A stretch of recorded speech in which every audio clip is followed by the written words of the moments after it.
Babu adabis syurbi, bab adab minum. Wastihbabi tanaffusi thalathan kharijal ina', dan anjuran bernafas 3 kali di luar gelas atau di luar tempat minum kita. Wa karahati tanaffus fil ina', dimakruhkan bernafas di dalam gelas.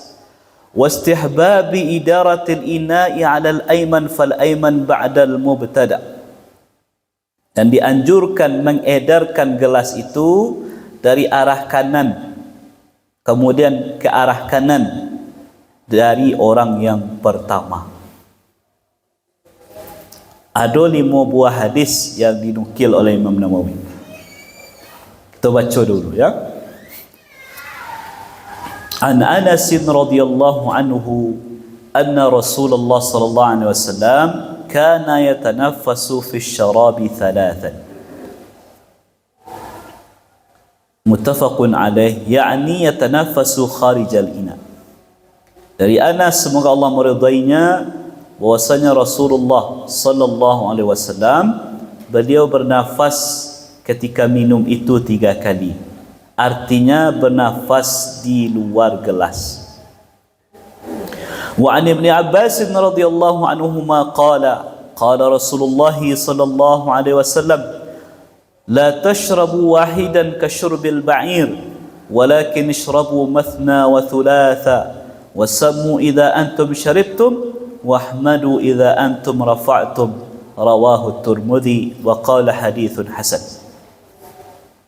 Dari Ibnu Abbas, semoga Allah meridai keduanya, dia berkata, telah bersabda Rasulullah sallallahu alaihi wasallam, janganlah kamu minum seperti minumnya onta, tetapi minumlah 2 atau 3 kali nafas dan baca bismillah, dan bacalah bismillah ketika kamu minum, dan bacalah hamdalah ketika kamu selesai minum. Hadis riwayat Imam At-Tirmidzi, dan beliau berkata hadis hasan. Wa an Abi Qatadah radhiyallahu anhu anna Nabiy sallallahu alaihi wasallam naha ay yatanaffasa fil ina. Muttafaqun alaih, yakni yatanaffasu fi nafsil ina. Dari Abi Qatadah, semoga Allah meridainya, bahwasanya Nabi sallallahu alaihi wasallam melarang untuk bernafas di dalam gelas. Diriwayatkan oleh Imam Bukhari Muslim, artinya bernafas di dalam gelas itu. Baik, Bapak Ibu, kuado galeh itu akan minum.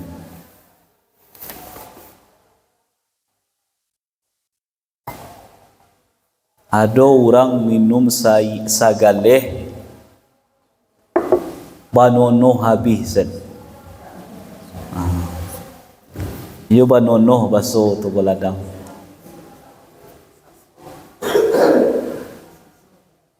Nah, sunnahnya dari hadis yang disampaikan oleh Nabi tadi, bernafas 3 kali di luar galeh. Baca rohnya bismillah sekali, biar ngok lo 2 kali, minumlah sekali lagi. Lah, itu namanya yatanaffasu sadisan kharijal ina. Oh Ustaz, ambo ingin nabihkan langsung sagaleh, boleh? Minumlah agak banyak seketek. Bagilah kira-kira sagaleh ko wa abihan bisa dalam 3 kali bernafas tadi. Jadi jangan langsung langsung habis. Dek saking awihnya ke bu. Nah, dilarang oleh Nabi minum cara itu. Nah, larangannya ko dihukumilah oleh para ulama hukumnya makruh. Jadi tidak lo sampai ke tahap haram. Tapi walaupun tidak haram, dianjurkan kita meninggalkannya. Dianjurkan kita bernafas 3 kali itu dengan berbagai alasan. Dengan berbagai alasan. Yang pertama, dari sisi kesehatan.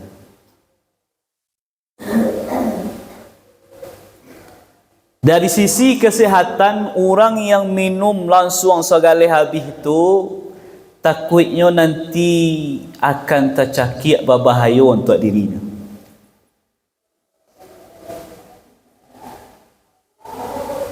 Nah, jadi dek saking semangatnya minum, indak bernafas 3 kali, akhirnya melawan paruiknya atau terjadi permasalahan di tenggorokan, berbahaya untuk dirinya. Kemudian yang kedua juga bisa kita sampaikan Bapak Ibu dari segi kesehatan.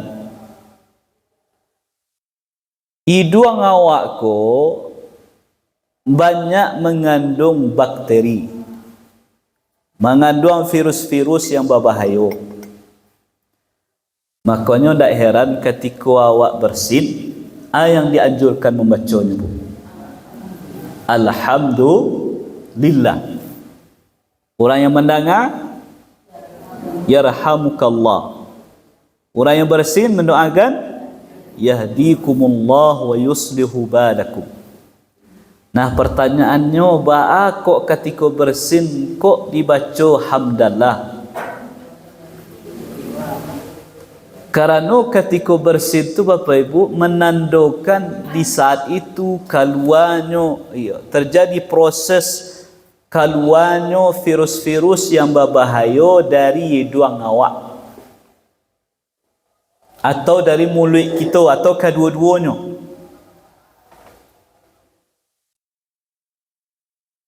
Nah, makanya wajar ketika penyakit itu keluar dari hidung kita, dari mulut kita, di saat itu kita membaca hamdalah, alhamdulillahi rabbil alamin.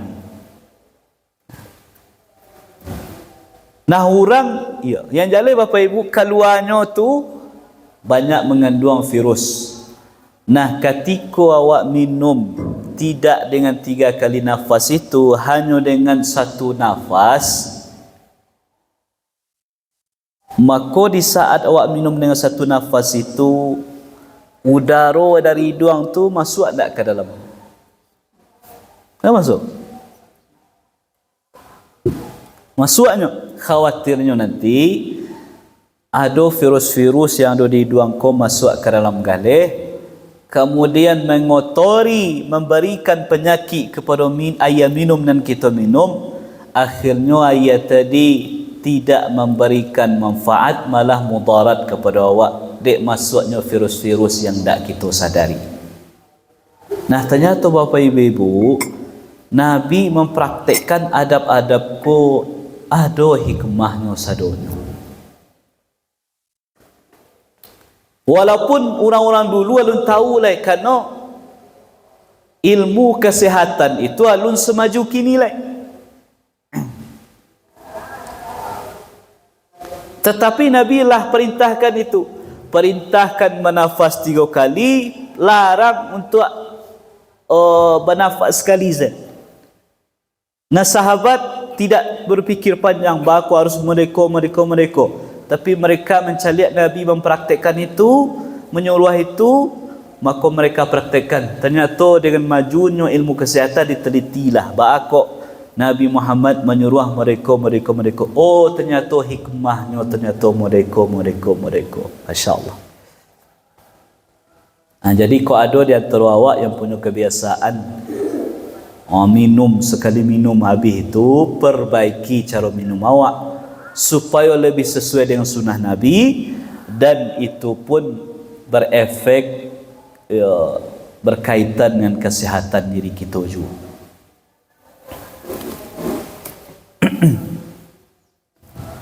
Kemudian Nabi sampaikan, la tashrabu wahidan kasyurbil ba'ir. Jangan kalian minum seperti minumnya onta. Unta tu kelebihannya Bapak Ibunya punya namanya punuk, yang tinggi itu di sikonya. Gunanya itu tu Sampai menyimpan air. Unta tu bisa ndak minum berhari-hari. Lalu dari mana kebutuhan air badannya terpenuhi? Dari punuk unta itulah bansuan-bansuan dikeluarkan untuk kebutuhannya sehari-hari. Tetapi sekali minum banyak. Kadang saya begadang tu habis dia tu sekali minum. Kalau awak lihat unta tu minum berapa ibu-ibu, ya sekali nafas tadi, mangkuk sekerajo lidah itu. Itu kecik Nabi, jangan minum seperti minum unta. Minum banyak sekali nafasan. Nah kemudian Nabi juga mengingatkan, walakin ishrabu mathnatha wa thulath. Tetapi minumlah dengan 2 atau 3 kali nafas. Berarti ada 2 pilihan. Boleh 2 nafas, boleh 3 nafas. Tetapi yang lebih sempurna itu 3. Karena ikulah riwayat yang lebih banyak. Kemudian Nabi juga ingatkan, kalau minum, bacalah bismillah. Kalaulah selesai minum, bacalah hamdalah. Bakut Nabi ingatkan ke bapa ibu-ibu, kerana banyak orang menyangka yang namanya baca bismillah ku hanya untuk makan saja. Banyak nan lupa kalau kami minum go, baca je bismillah. Kalau selesai minum, baca alhamdulillah. Jadi Nabi ingatkan secara khusus supaya kita walaupun awak tak makan, hanya sekedar minum saja, jangan lupa awali dengan bismillah, akhiri dengan hamdalah. Baik, kita lanjut hadis nan kampek dan kalimah.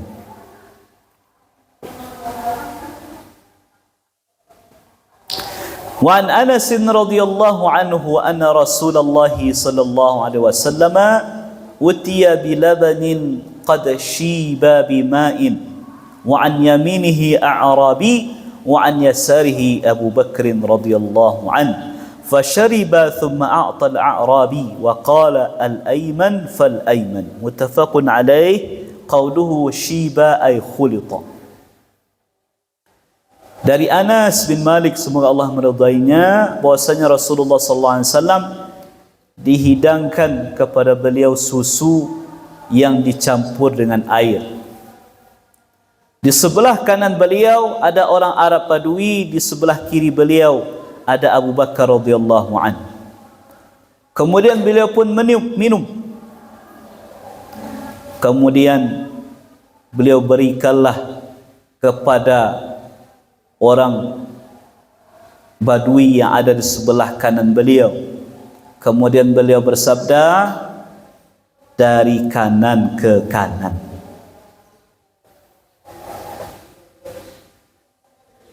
Bapak Ibu, jadi kau ceritanya kisah Nabi diberi hidangan susu di wadah yang cukup gadang. Jadi bukan galeh ketek, bu. Di wadah yang agak gadang, mungkin galehnya gadang atau apalah. Nah kemudian dalam majlis itu diceritakan dalam hadis ko, di sebelah kanan Nabi ada orang Badui, orang Arab biasa. Di sebelah kiri Nabi ada sahabat beliau yang mulia Abu Bakar radhiyallahu anhu. Nah, Nabi minum beberapa ibu, minum beberapa teguk. Kemudian beliau berbagilah dengan sahabat-sahabat yang hadir pada saat itu. Kerana kau hadir berapa orang, membuat lingkaran halaqah bersama Nabi, maka susu yang ada di dalam wadah yang cukup gadang tadi dibagilah, digilirkanlah oleh Nabi, dan Nabi memulainya dari kanan terlebih dahulu. Ada beberapa faedah yang bisa kita ambil di situ Bapak Ibu. Yang pertama, dianjurkan ketika membagi makanan itu dalam pertemuan-pertemuan awak, kalau bisa mulai dari yang kanan dulu. Walaupun kau bukan sebuah kewajiban, tetapi sebuah anjuran. Ibu-ibu pai arisan, kan tu mereka tu ibu ya, awak kau bakal diliang. Maka dianjurkan mengedarkannya dulu, magiahkan ke dulu ke orang sebelah kanan. Kalau selesai sebelah kanan baru sebelah kiri. Itu anjuran. Kemudian yang kedua faedahnya, bolehnya kita makan atau minum dari satu wadah yang dinikmati bersama. Jadi tunjukkan oleh Nabi, Bapak Ibu, Nabi itu dia giah susu lah bercampur aja air dari wadah yang cukup besar yang dah habis dari Nabi surang, dan bila pun ingin berbagi dengan sahabatnya lain, ketika beliau minum berapa teguk, beliau bagilah sahabat yang lain dari tampik dan zam.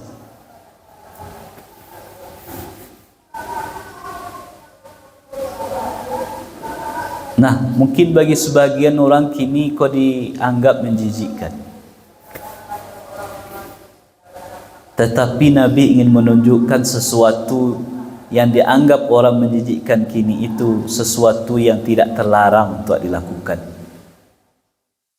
Bahkan Nabi itu, Bapak Ibu, kalau awak baca kisah Nabi jo isteri beliau Aisyah, Nabi Aisyah minum dari satu galeh. Kau Aisyah sendiri cerita ke ibu minum. Nah, Nabi macam itu. Kemudian Nabi tanya kepada Aisyah, Aisyah, di mana bekas bibir engkau tadi? Di mana engkau minum tadi? Di sikoi Rasulullah. Maka Nabi ambil galih tadi, bila minum di tampik di mana bibir Aisyah menempel tadi. Ibu-ibu je suami lain boleh itu di rumah.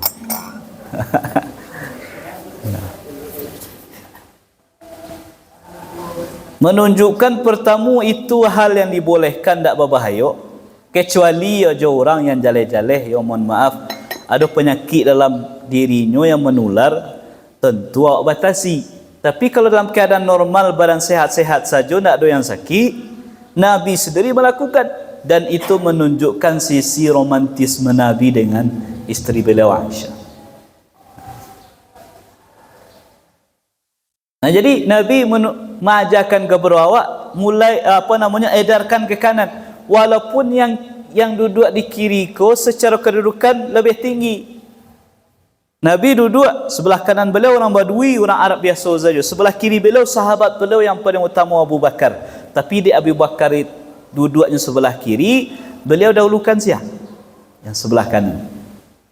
Sunnahnya seperti itu. Walaupun sekali lagi bukan kewajiban, tapi dianjurkan. Kita lanjut hadis yang terakhir. Wa an Sahal ibni Sa'ad radhiyallahu anhu anna Rasulullah sallallahu alaihi wasallam utiya bi syarabin fashariba minhu wa an yaminihi ghulam wa an yasarihi ashyakh faqala lil ghulam ata'dhanu li an u'tiya haula فقال الغلام لا والله لا أوثر بنصيبي منك أحدا فتله رسول الله صلى الله عليه وسلم في يده قوله تله أي وضعه وهذا الغلام وابن عباس رضي الله عنهما. Dari Sahal bin Sa'ad, semoga Allah meridainya, bahwasanya Rasulullah sallallahu alaihi wasallam dihidangkan minuman, maka beliau pun minum. Di sebelah kanannya ada seorang gulam, seorang anak-anak. Anak-anak kau dalam riwayat lain diceritakan adalah Abdullah bin Abbas, sepupu beliau, anak dari paman beliau Abbas bin Abdul Muttalib. Sedangkan di sisi beliau ada asyakh, ada orang-orang tua. Di kanan Nabi ada anak ketek, di kiri beliau ada orang tua-tua. Ingat tadi Bapak Ibu, kalau ingin membagi makanan atau minuman, yang didahulukan yang kanan atau yang kiri? Yang kanan. Nah kini di samping Nabi nan kanan anak ketek, nan kiri nan tua-tua. Ada dua keadaan yang tanda kutip bertentangan di situ. Di sisi lain memang yang kanan didahulukan, tapi di sisi lain yang kita kaji di sebelumnya, orang tua pun patut didahulukan dibandingkan dengan anak-anak.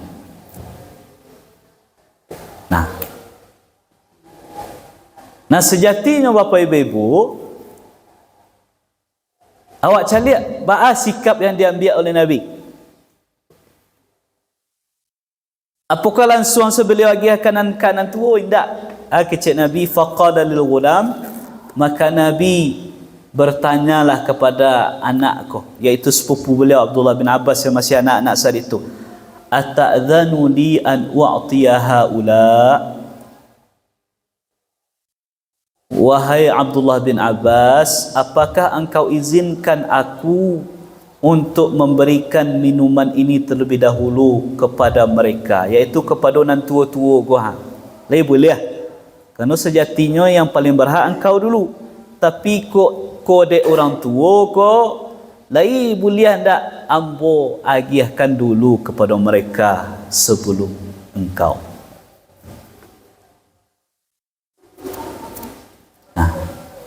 Bapak Ibu, itu luar biasanya Nabi. Bagaimana Nabi menghargai seseorang yang mungkin secara usia masih muda. Nah kadang bagi sebagian orang merasanya lebih tua sehingga menimbulkan rasa egois kepada anak-anak, sehingga menimbulkan ketika ada kesalahan dari nan tua, sagan untuk meminta maaf, tapi kalau nan ketek yang membuat salah, disuruh langsung minta maaf. Bapak Ibu, anak minta maaf ke awak lah biasa, tapi awak minta maaf ke anak? Tanya gitu. Anak minta maaf ke awak biasa, tapi awak minta maaf ke anak? Jarang terjadi. Kenapa? Gengsi. Anak mencium tangan awak lah biasa, kita cium tangan anak? Lagi pernah ibu-ibu cium tangan anak? Lagi ibu? Bukan anak awak masih bayi-bayi, ketik-ketik yang lucu-lucu tu, tidak. Lah gadangnya lah dewasanya, atau minimal lah sekolahnya, cium tangan awak bersalam, kemudian awak balas 10 cium tangannya. Pernah? Nah, iko mari dibiasakan Bapak Ibu. Nabi sendiri tidak segan mencium tangan anak-anak kita. Makanya kalau awak lihat para ulama itu, kok ada anak-anak yang bersalam dengan beliau cium tangan balik anak itu. Itu bentuk kasih sayang. Merasa si anak kau tidak hanya dituntut untuk menghormati, tapi juga diberikan hak kasih sayang. Walaupun tak mesti lo taruh ibu tiup anak cium tangan awak, cium tangan indak. Tak lo mesti taruh. Tapi tunjukkan sekali-sekali. Nah.